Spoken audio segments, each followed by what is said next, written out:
Alexandra Vance adjusted the small earpiece tucked discreetly behind her auburn hair and scanned the entrance of the Velvet Room for the third time in 5 minutes.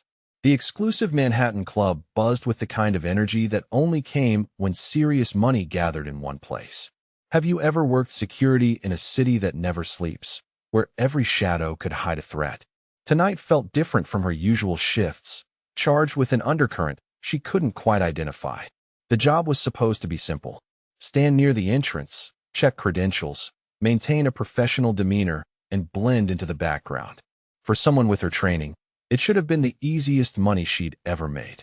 But nothing about working for Lorenzo Rossi was ever truly simple, even if he claimed to run a legitimate hospitality business. She shifted her weight slightly, feeling the familiar weight of her concealed Glock against her ribs. 3 years since she'd left the teams, and her body still maintained the hyper-awareness that had kept her alive through 6 deployments. Every person who entered her peripheral vision was automatically categorized: threat level, potential weapons, escape routes, reaction time if things went sideways. It was exhausting, this constant state of tactical readiness, but she'd never figured out how to turn it off. Lorenzo Rossi emerged from his private office on the mezzanine level, his charcoal suit perfectly tailored to his 6-foot frame. Even from across the room, Alexandra could see the way he moved with the kind of confidence that came from being untouchable. His dark hair was styled with the precision of someone who understood that image was everything, and his eyes swept the club floor with the calculation of a man who missed nothing.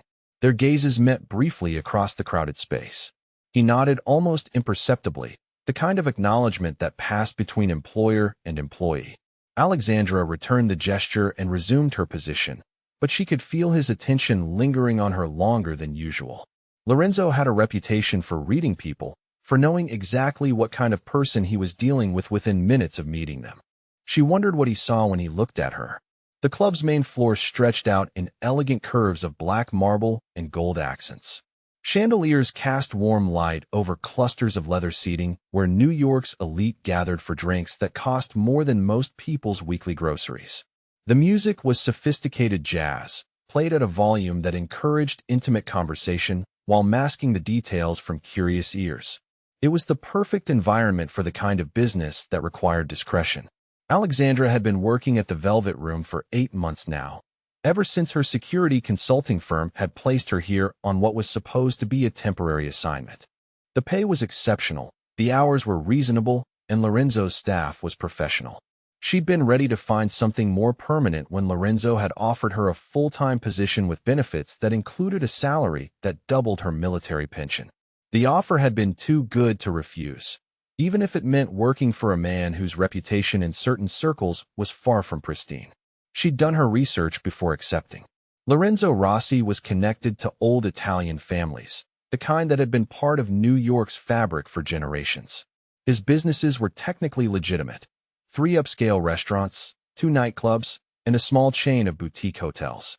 The FBI had been investigating him for years without finding anything that would stick in court. Alexandra told herself that as long as she was providing security for legitimate businesses, she could maintain the moral high ground. Her job was to protect people and property, not to participate in whatever else Lorenzo might be involved with. It was a thin line, but she needed the work, and she needed to stay in New York where she could disappear into the city's anonymous crowds. A group of well-dressed Europeans approached the entrance, speaking in rapid French. Alexandra's language training kicked in automatically as she caught fragments of their conversation. Something about diplomatic immunity and a private meeting.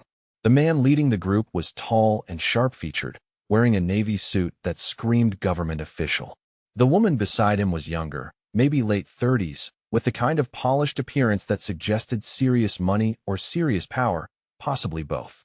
Alexandra checked their names against the guest list on her tablet. European Union cultural attaché and his staff, scheduled for a private consultation in Lorenzo's office. Everything appeared legitimate, but something about their body language set off alarm bells in her tactical awareness. They moved like people who were used to violence, scanning their environment with the kind of attention that suggested training. She made a mental note to keep them in her peripheral vision throughout the evening. Her military experience had taught her that the most dangerous situations often began with perfectly normal appearances. The best threats were the ones that looked like they belonged exactly where they were. The attaché presented his credentials with a smile that didn't quite reach his eyes. His English was perfect, accent barely detectable, but Alexandra caught the way his gaze swept the room's layout with tactical precision. Professional diplomats didn't usually conduct surveillance while making small talk about Manhattan real estate. Lorenzo appeared at her shoulder without warning, moving with the silent grace that had surprised her when she'd first started working for him. For a businessman, he had remarkably good situational awareness. He greeted the diplomatic group with the polished charm that made him successful in legitimate business, but Alexandra noticed the slight tension in his shoulders. "Welcome to New York," Lorenzo said warmly, extending his hand to the attaché. "I trust your flight was comfortable. Alexandra will escort you to the private dining room, where we can discuss your cultural exchange proposal without interruption." The attaché's smile widened, but his eyes remained calculating. "We're very much looking forward to exploring opportunities for cooperation," he replied smoothly. "My colleagues and I have been researching Manhattan's business environment extensively." Alexandra led the group toward the back of the club, maintaining the professional demeanor that had become second nature during her months in civilian security work. But every instinct she'd developed through years of special operations was screaming that these people were not what they claimed to be. The way they positioned themselves in formation, the way their eyes tracked potential threats and escape routes, the way they communicated through subtle glances, it was textbook tactical behavior. She caught Lorenzo's eye as they reached the private dining area. His expression was neutral, but she could see the same wariness in his posture that she was feeling. Whatever these Europeans really wanted, it wasn't a cultural exchange program. The question was whether Lorenzo knew what he was walking into, or if they were both about to discover that the Velvet Room's reputation for discretion had attracted the wrong kind of attention. As she positioned herself outside the dining room door, Alexandra felt the familiar tightness in her chest that came before operations went sideways. Her hand moved unconsciously toward her concealed weapon, muscle memory from too many situations where being ready had made the difference between mission success and catastrophic failure. Through the frosted glass of the dining room windows, she could see the silhouettes of Lorenzo and his guests settling around the conference table. The conversation appeared cordial, but Alexandra's trained eye caught the way one of the supposed diplomats kept glancing toward the exits. Another was positioned with a clear view of both the main entrance and the emergency exit that led to the alley. The soft jazz music from the main floor suddenly seemed inadequate to mask whatever conversation was happening behind that glass. Alexandra adjusted her earpiece and prepared for what her instincts told her was going to be a very long night. The first sign of trouble came 20 minutes into the supposed diplomatic meeting when Alexandra heard raised voices through the dining room door. Not the kind of disagreement that happened during normal business negotiations, but the sharp, controlled tones that preceded violence. She'd heard that particular cadence too many times in hostile territories to mistake it for anything else. Alexandra moved closer to the frosted glass, her hand instinctively checking the position of her concealed weapon. Through the translucent barrier, she could see the silhouettes had shifted from casual conversation positioning to something that looked distinctly confrontational. The supposed cultural attaché was standing now, leaning forward in a posture that suggested aggression rather than diplomacy. Lorenzo's voice carried through the door, still maintaining his business tone, but with an edge of steel underneath. "I think there's been some misunderstanding about what kind of establishment this is," he said calmly. "We're a legitimate hospitality business, not involved in the kind of international commerce you seem to be describing." The attaché's response was immediate and chilling. "Your reputation suggests otherwise, Mr. Rossi. We have very specific information about your organization's involvement with certain Eastern European import operations. Perhaps we should discuss this more privately." Alexandra felt ice settle in her stomach. This wasn't a cultural exchange meeting. These people had come to the Velvet Room with an agenda that had nothing to do with art exhibitions or business partnerships. They were here to extract information, possibly through methods that wouldn't leave Lorenzo in any condition to refuse their requests. She activated the small communication device connected to the club's security system, alerting the other guards stationed throughout the building. But as she reached for the emergency contact that would bring police backup, the dining room door exploded outward. The supposed diplomat emerged first, no longer maintaining his polished facade. His suit jacket was open, revealing a shoulder holster that contained serious hardware. Behind him came his female colleague, moving with the fluid precision of someone who'd spent years in tactical situations. The third member of their group remained in the dining room, and through the open door Alexandra could see him holding Lorenzo at gunpoint. "This is a private matter," the leader announced to the club's main floor, his accent shifting from diplomatic polish to something harder and more Eastern European. "Everyone remains seated, and no one will be harmed. This establishment is temporarily under new management." The elegant atmosphere of the Velvet Room transformed instantly into something from Alexandra's worst operational nightmares. Wealthy patrons who'd been enjoying expensive wine and sophisticated conversation suddenly found themselves hostages in their own sanctuary. The jazz music continued playing, creating a surreal soundtrack to what was rapidly becoming a tactical situation. Alexandra's military training kicked into high gear, her mind automatically cataloging the threats and resources available.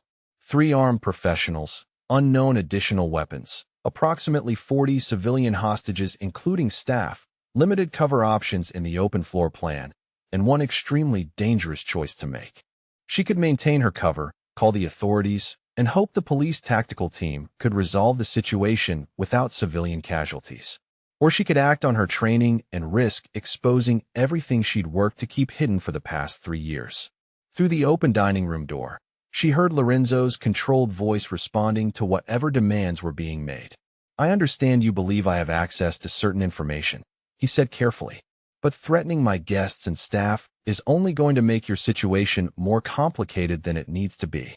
The female operative moved through the main floor, positioning herself with clear sight lines to both entrances while keeping her weapon ready, but not openly threatening. Her partner began systematically checking the club's patron list, clearly looking for specific individuals among tonight's guests. Alexandra realized this wasn't a robbery or a simple intimidation tactic. These people had come prepared for a specific extraction operation, targeting either Lorenzo directly or someone they believed would be at his club tonight. The level of planning and professional execution suggested serious backing, possibly intelligence services or organized criminal networks with international reach. From her position near the dining room, Alexandra could hear more of the conversation between Lorenzo and his captor. The man's questions were precise, focused on shipping manifests and warehouse locations that had nothing to do with legitimate business operations. They knew exactly what they were looking for, which meant someone had provided them with detailed intelligence about Lorenzo's activities. The situation deteriorated when one of the club's regular patrons, a federal judge who clearly didn't understand the gravity of what was happening, stood up and demanded an explanation. The female operative responded by drawing her weapon and ordering him back into his seat with language that left no doubt about her willingness to enforce compliance through violence. That's when Alexandra saw the small device the woman wore on her ear, identical to the communication equipment she'd seen special operations teams use for coordinated assaults. This wasn't a 3-person operation. There were additional team members, probably positioned outside the building to prevent escape or police intervention. Lorenzo appeared in the dining room doorway, his hands visible, but his posture still radiating the kind of controlled authority that had built his reputation. Behind him, the team leader kept a gun trained on his back, while scanning the main floor for potential threats. "We're looking for a specific individual who was supposed to be here tonight," the leader announced to the room.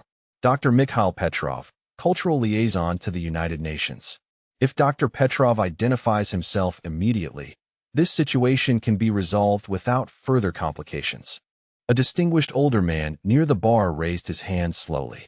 His face was pale, but his voice remained steady. "I am Dr. Petrov. What is it you want from me?"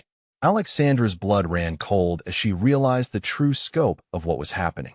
These weren't common criminals or even typical organized crime operators. They were conducting a targeted extraction of someone with access to sensitive international information, using Lorenzo's club as a neutral meeting ground that had been compromised. The team leader smiled, but it was the kind of expression that promised violence rather than relief. "Dr. Petrov, you have something that belongs to our employers." documentation regarding certain arms trafficking operations that you've been investigating for the International Criminal Court. We're here to ensure that information doesn't reach its intended destination. Dr. Petrov's shoulders sagged slightly, the weight of whatever secrets he carried finally catching up with him. The files you're referring to contain evidence of systematic weapons smuggling throughout Eastern Europe, he said quietly. Evidence that implicates government officials, military commanders, and criminal organizations across multiple countries. You can't seriously believe that eliminating me will stop that information from reaching the authorities. The female operative moved closer to Dr. Petrov, her weapon now openly displayed. Our employers are less concerned with stopping the information than with ensuring you personally don't testify about what you've discovered, she replied coldly. Your unfortunate death during a robbery at this establishment will be a tragic loss to the international community. That's when Alexandra realized they weren't planning to leave witnesses. The operation wasn't designed to extract Dr. Petrov alive for questioning. They intended to execute him and make it look like he'd been killed during a crime that went wrong. Everyone in the club, including Lorenzo and his staff, would be collateral damage to cover their tracks. Alexandra had spent 3 years trying to leave her military life behind, building a civilian identity that allowed her to use her skills for protection rather than elimination. But watching innocent people about to be murdered while she stood by maintaining her cover wasn't an option her conscience could accept. She made her choice the moment the team leader raised his weapon toward Dr. Petrov's head. Alexandra moved the moment the team leader's finger tightened on the trigger aimed at Dr. Petrov's skull. 3 years of civilian restraint evaporated in the space between one heartbeat and the next, replaced by the tactical precision that had kept her alive through 6 deployments in hostile territory. The female operative closest to her never saw the attack coming. Alexandra's approach was silent, angled from the blind spot that every properly trained operator should have covered but hadn't. Her left hand clamped over the woman's mouth, while her right arm snaked around the throat in a blood choke that would render her unconscious in seconds without permanent damage. The operative's weapon clattered to the marble floor as her body went limp. Alexandra caught it before it could make noise, checking the chamber automatically while her eyes tracked the remaining threats. Sig Sauer P226, full magazine, 1 round chambered. Professional-grade hardware that confirmed these people were serious players in whatever game they were running. From the security office on the mezzanine level, Lorenzo watched through the club's surveillance cameras as his quiet security employee transformed into something that defied every assumption he'd made about her background. The woman he'd hired for her steady presence and professional demeanor was moving through his club with the fluid precision of someone who'd been trained to kill efficiently and without hesitation. Alexandra's mind had shifted into the tactical processing mode that had made her invaluable to SEAL Team 6. Threat assessment flowed automatically. Team leaders still had weapon on Dr. Petrov, but hadn't noticed his partner's elimination yet. Second male operative was moving toward the main entrance to prevent escape. Approximately 40 civilians in various stages of panic, but staying low and out of the line of fire. The team leader's voice carried across the club floor as he continued his interrogation of Dr. Petrov. The files you compiled contain shipping manifests, financial records, and communication intercepts that implicate my employers directly in arms trafficking operations. Eliminating you eliminates the primary witness to their activities. Alexandra used his distraction to advance on the second operative, the one positioning himself near the main entrance. Her approach was textbook special operations. Use available cover, minimize exposure time, strike from the optimal angle to neutralize the threat before he could react or alert his teammates. The man turned just as she reached striking distance, his training finally catching up with the tactical situation. But Alexandra had already committed to the takedown, her body moving with muscle memory developed through thousands of hours of close-quarters combat training. Her elbow strike caught him across the throat with precisely calculated force, disrupting his ability to call out while her knee drove into his solar plexus. As he doubled over, gasping for breath, her hands stripped the weapon from his grip and delivered a controlled blow to the base of his skull that dropped him unconscious beside his partner. The sound of the second body hitting the floor finally drew the team leader's attention away from his interrogation. His head snapped toward the main entrance where his two teammates had been positioned seconds earlier, confusion replacing confidence as he processed the tactical situation that had somehow shifted without his awareness. "Where the hell are my people?" he muttered, swinging his weapon between Dr. Petrov and the club floor where Alexandra had just appeared from behind a marble pillar, moving with predatory grace that sent ice through his nervous system. Alexandra held the captured Sig Sauer with the natural competence of someone who'd used similar weapons in life-or-death situations more times than she cared to remember. Her stance was perfect, weapon positioned for optimal accuracy and rapid target acquisition, body angled to minimize her profile while maintaining clear sightlines to the remaining threat. "Drop the weapon," she commanded, her voice carrying the authority that came from knowing exactly how this situation would end. "Your teammates are unconscious but alive. You can join them peacefully, or we can do this the hard way." The team leader's eyes darted between Alexandra and the exits, calculating odds that were rapidly shifting against his favor. His original mission parameters hadn't included dealing with trained opposition, especially not someone who'd just neutralized two special operations personnel in under 90 seconds. "Who the hell are you?" he demanded, keeping his weapon trained on Dr. Petrov, but clearly recognizing that the tactical advantage had shifted dramatically. "You're supposed to be club security, not some kind of operator." Alexandra advanced slowly, maintaining optimal firing position while closing the distance between them. "I'm someone who doesn't like seeing innocent people threatened by cowards who hide behind diplomatic credentials," she replied evenly. "Last chance to surrender before this escalates beyond your ability to control." Lorenzo found himself holding his breath as he watched the standoff unfold through his security monitors. The woman he'd hired as basic security personnel was moving and speaking with the confidence of someone who'd been in similar situations many times before. Her weapon handling was flawless, her positioning was tactically perfect, and her voice carried the kind of authority that came from real combat experience. The team leader made his choice badly, attempting to swing his weapon toward Alexandra while using Dr. Petrov as a human shield. It was a desperate move that revealed his lack of experience dealing with truly elite opponents. Alexandra's response was instantaneous and precise. Her shot took him through the shoulder, spinning him away from Dr. Petrov while disabling his weapon arm without causing fatal damage. The suppressed SIG barely made a sound, the subsonic round achieving exactly the effect she'd intended. As the man collapsed, clutching his shoulder and cursing in what sounded like Russian, Alexandra felt her jacket tear along the sleeve where she'd collided with a chair during her final advance. The fabric separated cleanly, exposing the inside lining where she'd sewn a small patch years ago as a reminder of who she used to be. The sealed trident gleamed dully in the club's ambient lighting, its gold embroidery catching Lorenzo's attention immediately through the high-definition security cameras. The symbol was unmistakable to anyone who understood military insignia, a Navy SEAL warfare badge, earned by fewer than 3,000 active duty personnel in the entire United States military. Lorenzo felt his world shift as he processed what he was seeing. His quiet, professional security employee wasn't just former military. She was a graduate of the most elite special warfare training in the world, someone who'd passed selection processes that eliminated 90% of candidates before they even reached the operational phase. Alexandra moved efficiently through the aftermath, securing the three weapons while checking each operative for additional threats or communication devices. Her movements were economical and professional, showing none of the adrenaline rush that should have accompanied such intense combat.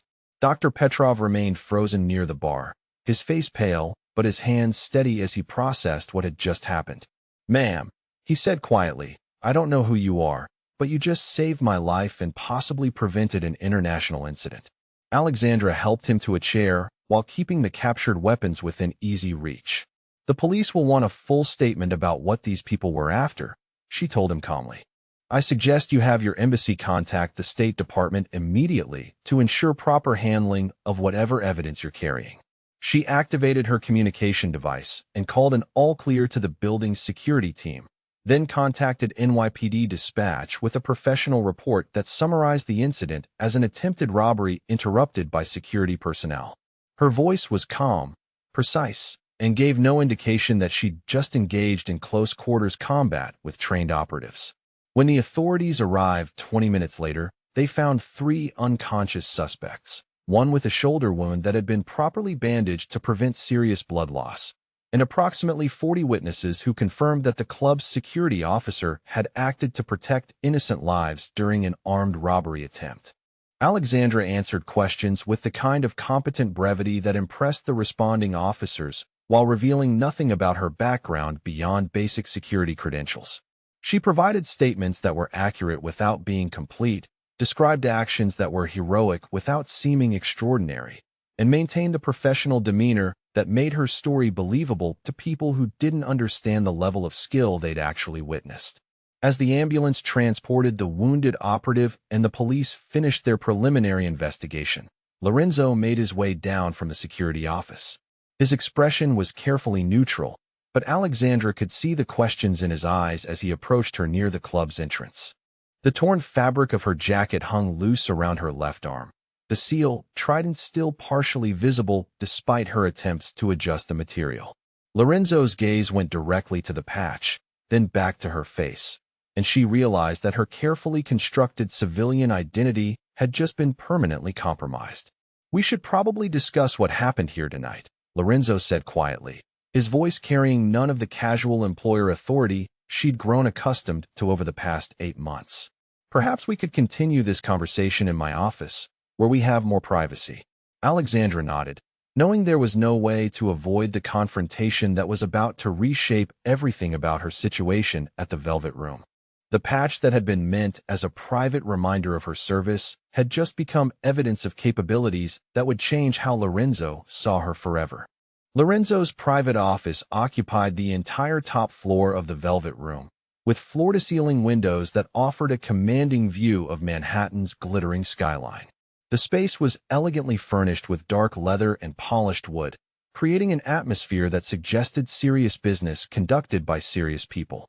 Alexandra had never been invited here before tonight, and she understood that crossing this threshold meant leaving her anonymous security role permanently behind. Lorenzo moved to his desk and activated a large monitor that dominated one wall of the office. The screen flickered to life, displaying security footage from the club's high-definition surveillance system. Alexandra watched herself move through the tactical sequence that had unfolded less than an hour ago, seeing her actions from multiple camera angles that captured details she hadn't been aware of during the operation. The footage was damning in its clarity. Every movement she'd made showed the kind of precision that came from years of elite training. Her weapon handling, her positioning, her tactical awareness, the efficiency with which she'd neutralized 3 armed professionals. It was textbook special operations execution that couldn't be explained away as basic security training. But it was the moment when her jacket tore that made Lorenzo pause the playback. The camera had captured the sealed trident in perfect detail, the gold embroidery clearly visible against the dark fabric of her jacket's lining. The insignia was unmistakable to anyone familiar with military decorations, a symbol earned by fewer than 3,000 people in the entire world. Lorenzo turned from the monitor to study Alexandra's face, his dark eyes searching for something he could recognize in the quiet woman who'd been working for him for 8 months. "You're not who you said you were when I hired you," he said simply. "The question is whether you're going to tell me who you really are, or if I need to find that information through other channels." Alexandra felt the weight of 3 years of carefully constructed civilian identity crumbling around her.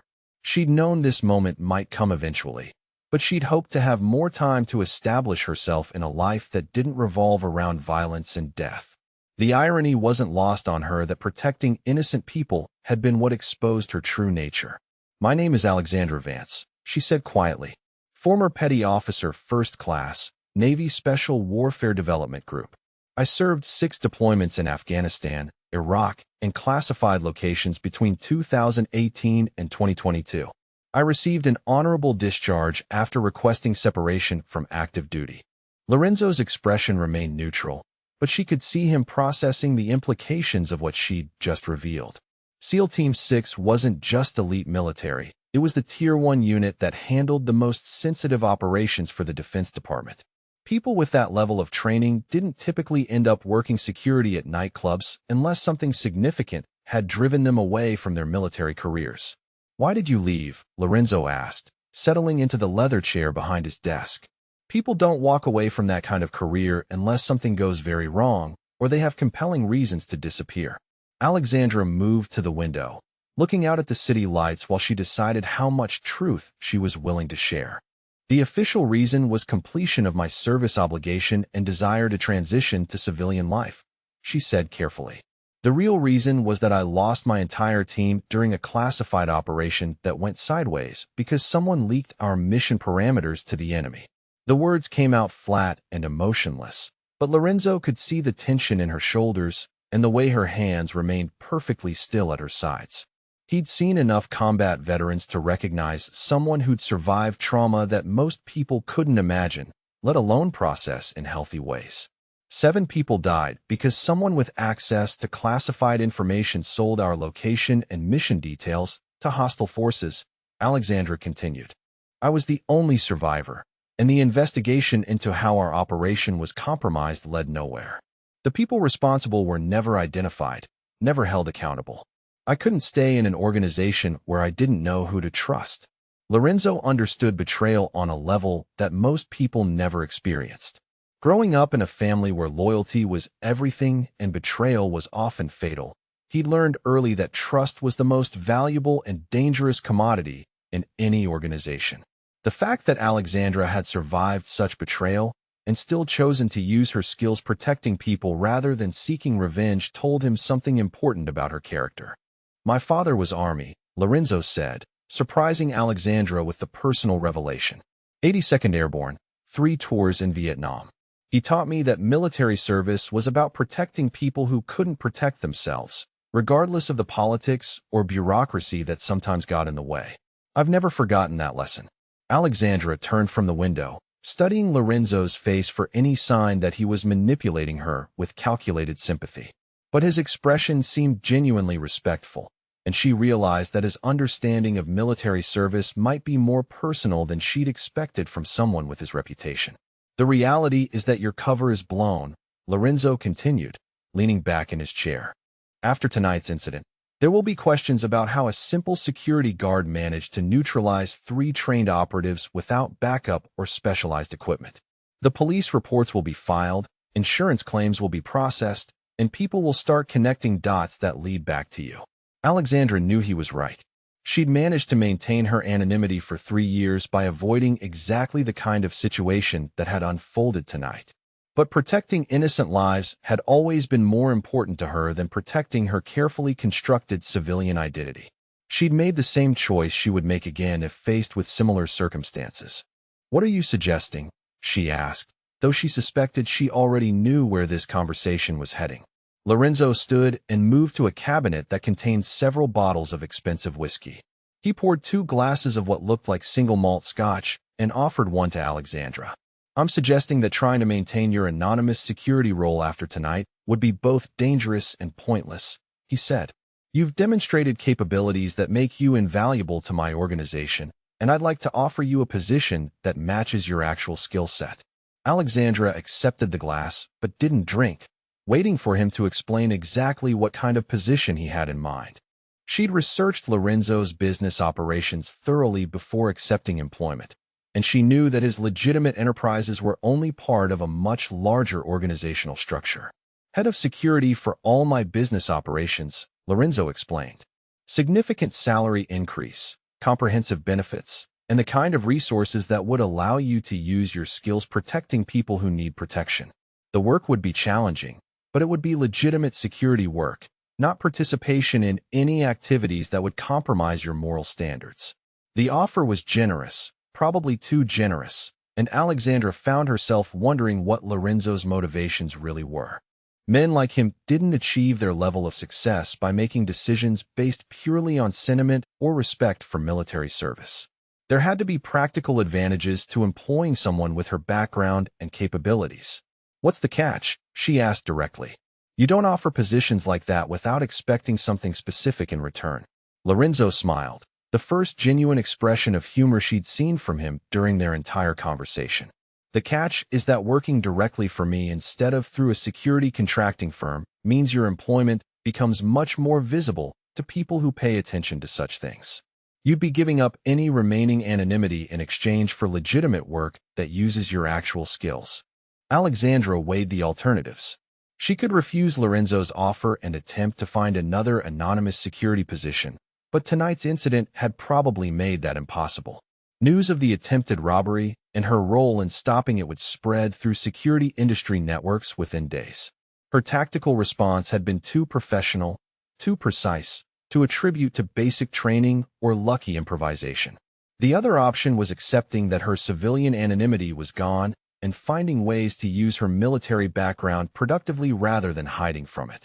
Lorenzo's offer represented exactly the kind of security work she'd hoped to find when she'd left the military, protecting people and legitimate business operations without participating in activities that would compromise her conscience.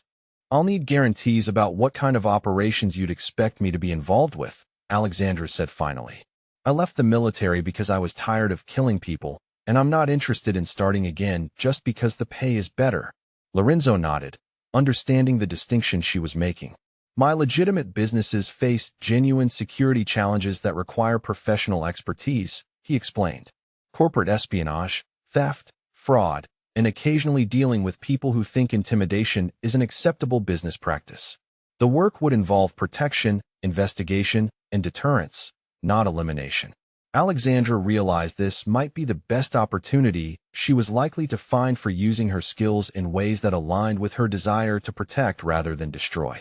The moral complexity of working for someone with Lorenzo's reputation was uncomfortable, but no more uncomfortable than watching innocent people suffer while she maintained an anonymous civilian role. I'll accept your offer, she said quietly, knowing that this decision would reshape her life in ways she couldn't entirely predict. But I want it understood that if you ever ask me to participate in activities that cross my moral boundaries, I'll resign immediately regardless of the consequences.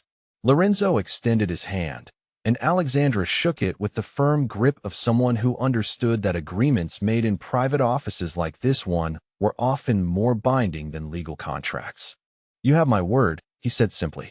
And in my experience, people with your kind of training and moral standards are exactly the ones who help organizations stay on the right side of those boundaries. As they concluded their agreement, Alexandra felt a mixture of relief and apprehension about the path she'd just committed to following. She'd spent 3 years trying to escape her military identity, only to discover that embracing it might be the key to finding meaningful civilian work that used her capabilities for legitimate purposes. The torn jacket with its exposed seal trident lay draped over a chair near Lorenzo's desk, a reminder that some secrets were too significant to remain hidden forever. Tomorrow, she would begin a new chapter of her life that acknowledged rather than concealed who she really was and what she was capable of accomplishing. 3 days after the diplomatic incident, Alexandra found herself in Lorenzo's office again, but this time as his newly appointed head of security rather than an employee trying to explain her actions. The dynamic between them had shifted subtly, but significantly since their late-night conversation. Lorenzo treated her with the respect due to a professional equal rather than a subordinate, and Alexandra felt comfortable expressing opinions about security matters that affected his business operations. The terms of her employment had been negotiated with the precision of a military operation. Alexandra would oversee security for all of Lorenzo's legitimate enterprises, the Velvet Room, his 2 restaurants, and the boutique hotel chain. Her responsibilities included threat assessment, personnel training, emergency response protocols, and coordination with law enforcement when necessary. Most importantly, her role was explicitly limited to protective operations that didn't compromise her moral standards. Lorenzo had agreed to these boundaries without hesitation, explaining that his legitimate businesses faced genuine security challenges that required professional expertise rather than criminal solutions. Corporate competitors engaged in industrial espionage. Wealthy patrons occasionally attracted unwanted attention from criminals, and high-profile events drew security concerns that basic measures couldn't address adequately. Alexandra was reviewing security protocols for Lorenzo's flagship restaurant when his assistant knocked on the door with an expression that suggested immediate problems requiring attention. Mr. Rossi, she said quietly, there are several men downstairs who say they need to discuss territorial arrangements with you. They're not scheduled for any appointment, and they seem quite insistent. Lorenzo's expression hardened immediately. He'd been expecting this conversation ever since word had spread through certain circles about the incident at the Velvet Room. When unknown operatives attempted to extract someone from your establishment and were stopped by professional security response, it sent messages about your capabilities that other organizations felt compelled to test. How many men? Alexandra asked, already shifting into tactical assessment mode. 6 that we can see, the assistant replied. They're positioned around the main entrance and the emergency exits. Their leader is asking specifically to discuss business arrangements that affect this neighborhood. Alexandra moved to the window that overlooked the street in front of the Velvet Room. The positioning was textbook intimidation. Enough men to make a statement about serious intent, positioned to prevent easy escape, but not so many as to attract immediate police attention.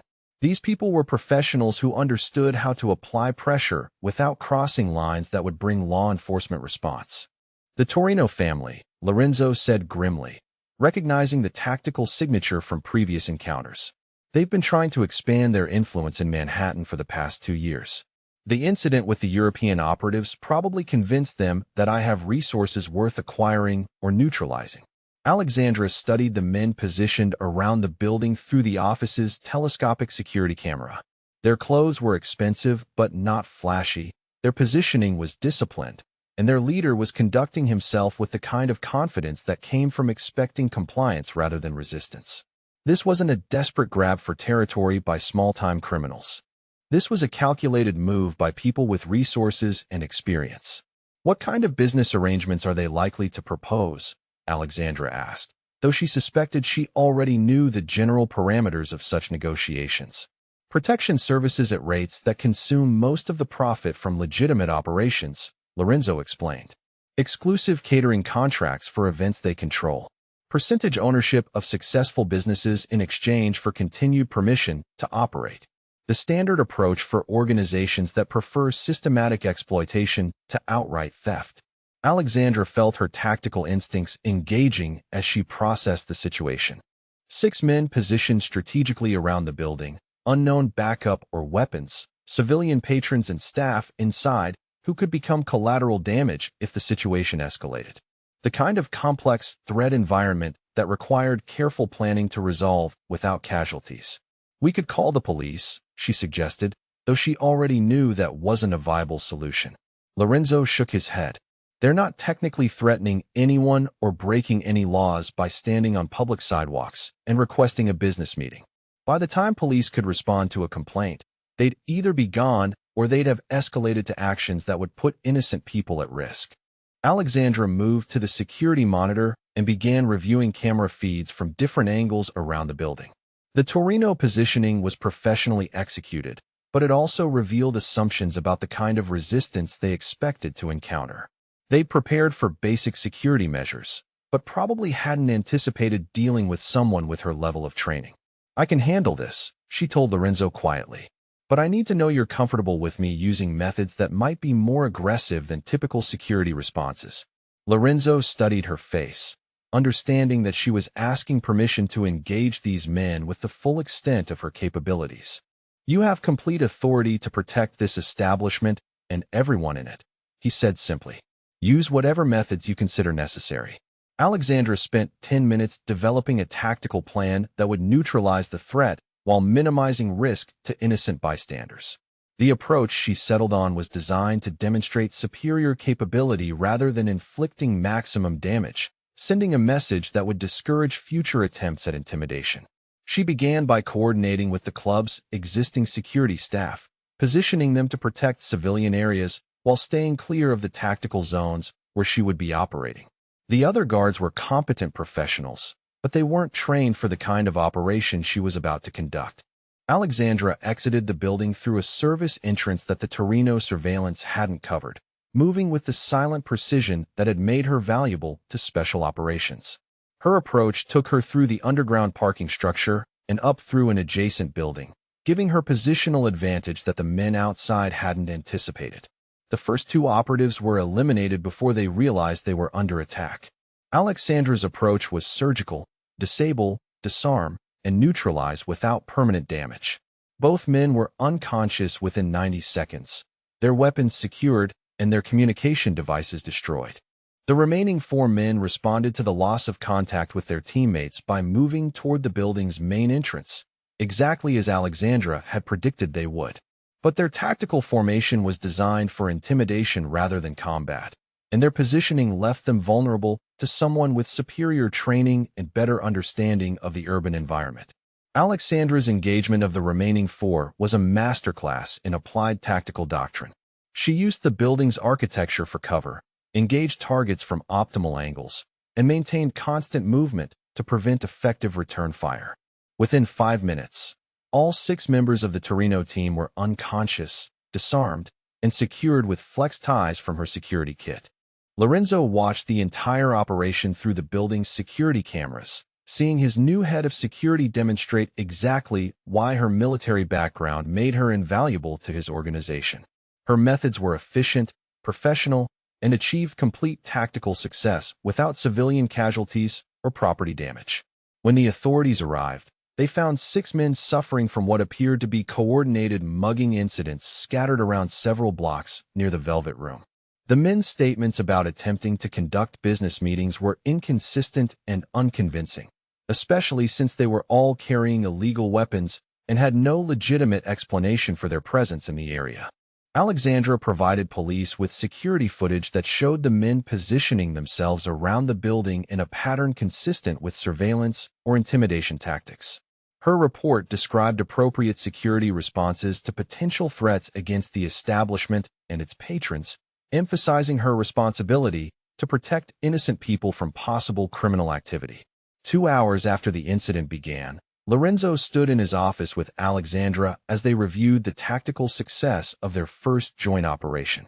The Torino family's attempt to establish dominance had been turned into a demonstration of exactly why his organization was not suitable for intimidation or exploitation.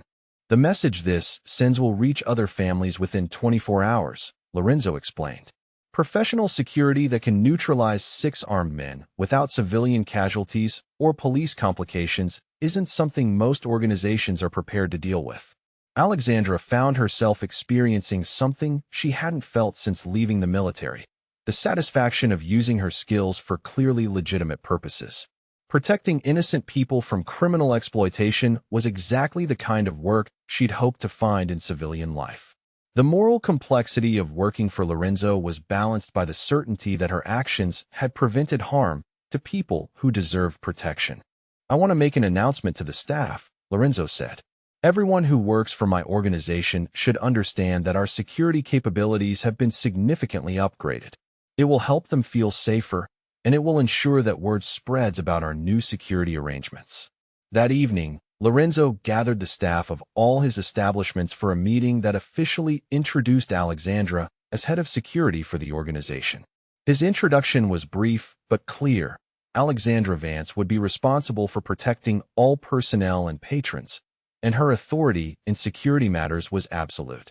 The staff's reaction was respectful but curious. Most of them had heard about the incident with the European operatives, and today's successful response to the Torino intimidation had already become the subject of whispered conversations. Having professional security that could handle serious threats made everyone feel safer about their working environment. As Alexandra addressed the assembled staff, she realized she'd found something she hadn't expected when she'd left the military: a sense of purpose that allowed her to use her training for protection rather than destruction. The work was challenging, the environment was complex, but the mission was clear and morally acceptable. For the first time in 3 years, Alexandra Vance was operating under her real name, using her actual skills, and protecting people who deserve protection. It felt like coming home to a version of herself she'd thought was lost forever when her military career ended in betrayal and tragedy. 6 months after the diplomatic incident that had changed everything, Alexandra stood in the training facility that Lorenzo had constructed specifically for her security operations. The converted warehouse space in Queens contained everything needed to train civilian security personnel in the tactical awareness and de-escalation techniques that had become her specialty. Today's class consisted of 12 security guards from Lorenzo's expanding business empire, plus 3 new hires who'd been specifically recruited for their military backgrounds. Alexandra had developed a curriculum that adapted special operations principles for civilian protective work, emphasizing situational awareness, threat assessment, and measured response rather than maximum violence. Remember that our primary mission is protection, not elimination, Alexandra explained to the assembled group. Every situation you encounter should be resolved with the minimum force necessary to ensure safety. Your military training gives you capabilities that most threats won't expect, but using those capabilities responsibly is what separates professional security from mercenary work. Marcus Chun, a former Marine who'd been working for Lorenzo's organization for 3 months, raised his hand. What about situations where de-escalation isn't possible? When you're dealing with professionals who won't be intimidated by presence alone? Alexandra had been expecting that question.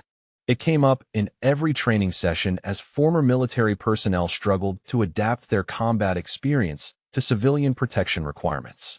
She moved to the tactical demonstration area, where she'd set up scenarios that replicated the kinds of threats Lorenzo's businesses actually faced. When you encounter genuine threats that require active response, you use precisely the force necessary to neutralize the danger, she demonstrated with a practice scenario. But you always maintain awareness of civilian safety, legal consequences, and proportional response. Your goal is to end the threat, not to punish the people creating it. The training program had become one of Alexandra's most successful innovations since accepting her role as head of security. Lorenzo's legitimate businesses had expanded significantly over the past 6 months, requiring security personnel who understood both corporate protection and the realities of operating in environments where criminal elements occasionally intersected with legitimate commerce. Lorenzo had kept his promise about moving away from activities that would compromise Alexandra's moral boundaries. His focus had shifted toward real estate development, upscale hospitality, and import operations that were completely transparent to regulatory oversight. The transition hadn't been entirely smooth, but it had been successful enough to attract investors who wouldn't have been interested in his previous business model. Alexandra's reputation in private security had begun attracting attention from high-profile clients who specifically requested former military personnel for their protection needs. Federal judges, corporate executives, diplomatic personnel, and occasionally celebrities who'd received credible threats all found their way to Lorenzo's organization seeking the kind of professional security that civilian training couldn't provide. After the training session concluded, Alexandra met with Lorenzo in his new office at the corporate headquarters he'd established in Manhattan's financial district. The space was elegant but understated, designed to impress clients while maintaining the professional atmosphere that legitimate business required. 3 new contracts this week, Lorenzo reported, sliding a folder across his desk. Federal District Court judge who's been receiving threats related to an organized crime trial. Tech executive whose company is dealing with industrial espionage. And a UN cultural liaison who needs protection during testimony about international arms trafficking. Alexandra reviewed the files, noting the security requirements and risk assessments for each client. The work was exactly what she'd hoped to find when she'd left the military. Using her skills to protect people who were working for legitimate purposes and facing genuine threats from criminal elements. The UN liaison case is interesting, she observed. Dr. Petrov's testimony helped convict the people responsible for arms trafficking through Eastern Europe. But stopping one network usually creates opportunities for others to expand their operations. Lorenzo nodded, understanding the implications of what she was suggesting. Which means Dr. Petrov's value as a target doesn't diminish just because his initial testimony was successful. The people replacing the convicted smugglers might want to eliminate him before he can testify about their operations. This was the kind of strategic thinking that made their partnership effective. Lorenzo understood the political and business implications of security decisions, while Alexandra provided the tactical expertise to implement protection that actually worked. Their different backgrounds created a comprehensive approach to threat assessment that neither could have achieved independently. I want to assign this one to our specialized team, Alexandra decided. The 3 former special operations personnel we recruited last month. They have the experience necessary to handle threats with international connections. The specialized team was another innovation that had emerged from their expanding operations. Veterans with elite training often struggled to find civilian employment that utilized their capabilities appropriately. Alexandra had developed a program that connected former special operations personnel with legitimate security work that provided good salaries while serving worthy causes. "How many veterans have we placed in security positions now?" Lorenzo asked, though he already knew the approximate number. 43 former special operations personnel across all our client contracts, Alexandra replied. Marines, Army Rangers, Navy SEALs, Air Force Special Operations.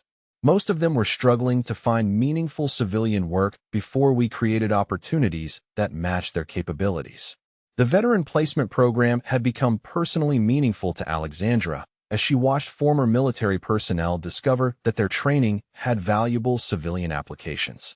Too many elite warriors ended up unemployed or underemployed because they couldn't translate their capabilities into terms that civilian employers understood. Lorenzo's assistant knocked on the door with an expression that Alexandra had learned to recognize as indicating immediate security concerns. "Mr. Rossi," she said quietly, "there's been a development regarding the Marchetti family situation. Our sources indicate they're planning something that requires your personal attention." Alexandra felt her tactical instincts engage immediately.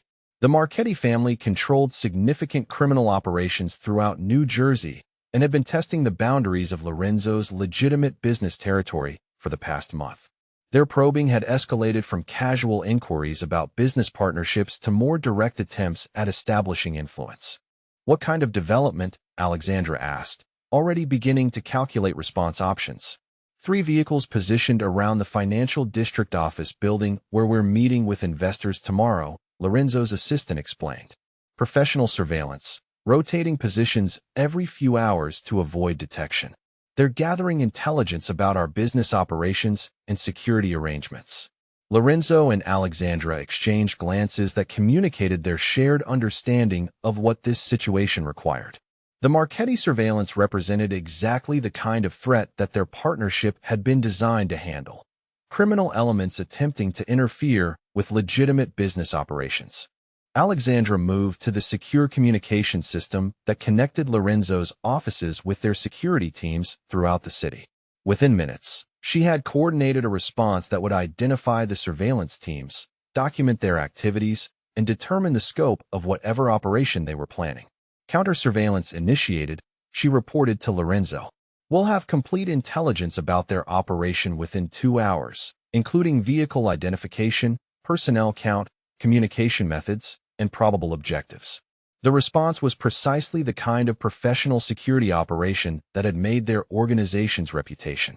Instead of responding to threats with immediate violence, they gathered intelligence, developed tactical plans, and implemented solutions that protected their interests while minimizing legal complications.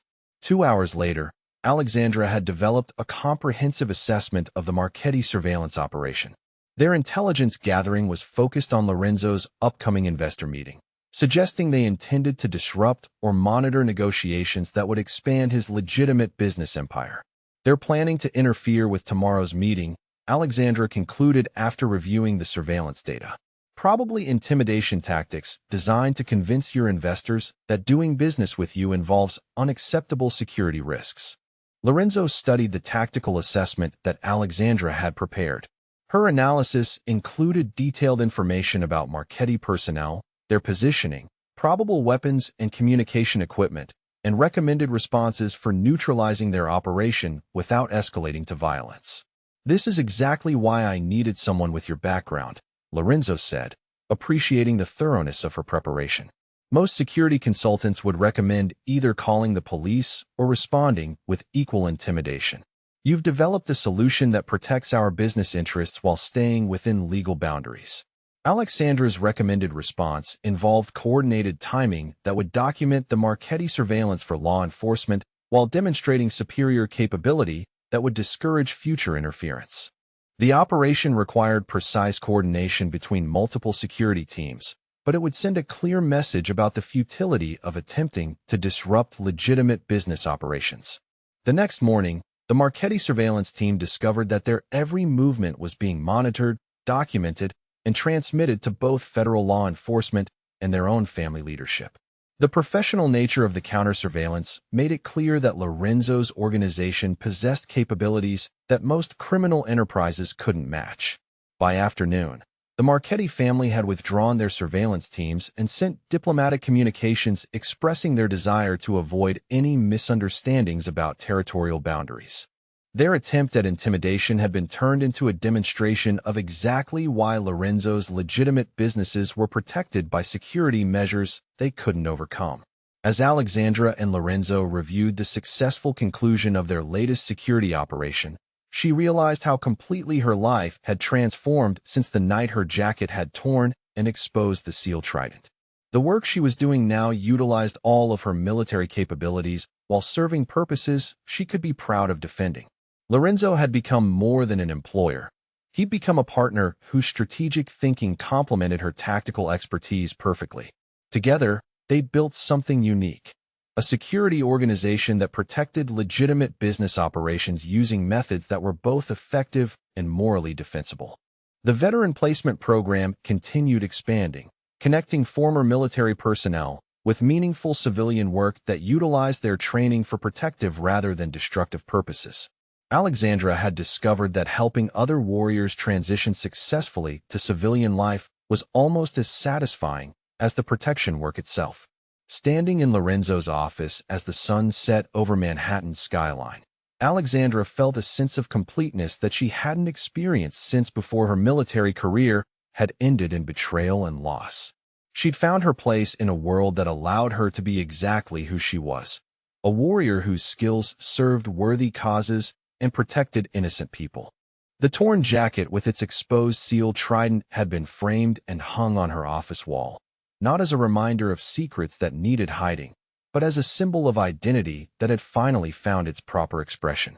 Some skills were too valuable to waste in anonymity, and some purposes were worth the risk of being truly seen. For the first time since leaving the military, Alexandra Vance was home.